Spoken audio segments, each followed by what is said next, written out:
les employés d'ExxonMobil, mais aussi les sous-traitants, les artisans et tous les employés des petites entreprises installées à proximité et qui dépendent de la chimie Exxon.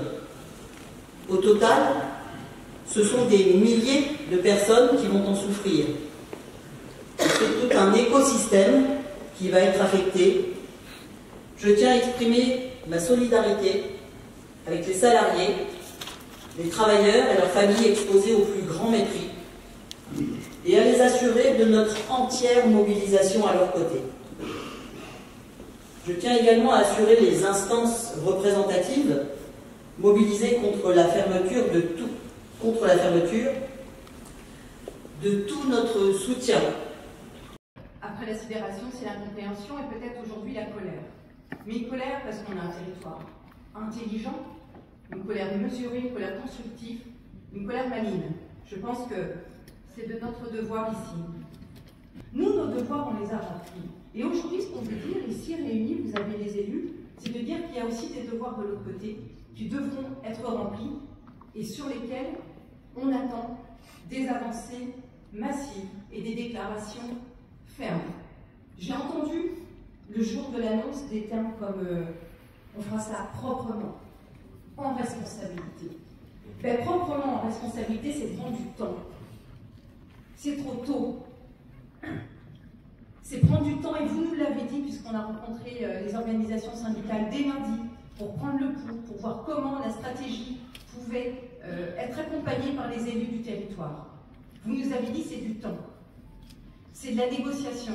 On a anticipé, tu l'as dit Christine, ça fait 10 ans, peut-être même plus, Jean-Claude Bess est là, ça fait 30 ans qu'on travaille sur ce territoire, qu'on fait en sorte de réaménager les terrains, de créer de l'interdépendance, des synergies en matière humaine, énergétique, en matière de savoir-faire.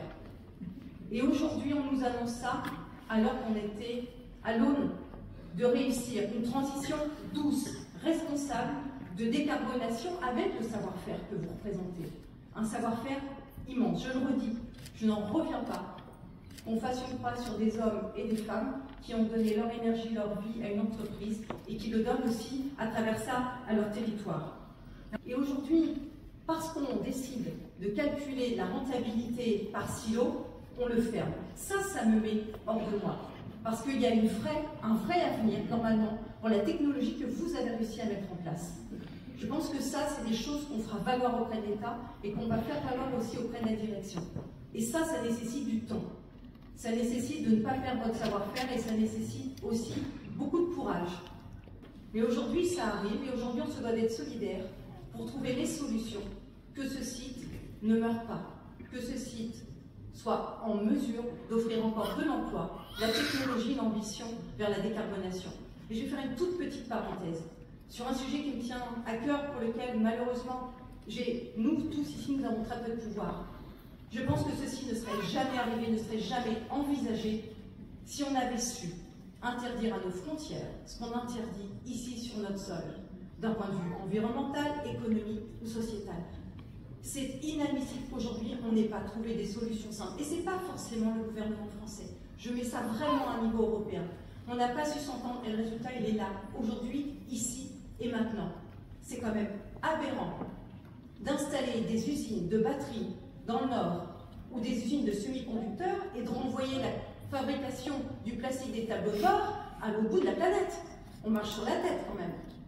C'est tout ce gâchis-là qui anime aujourd'hui l'ensemble de l'action des élus locaux pour trouver des solutions où on garde cette industrie. On est viscéralement attaché à cette industrie.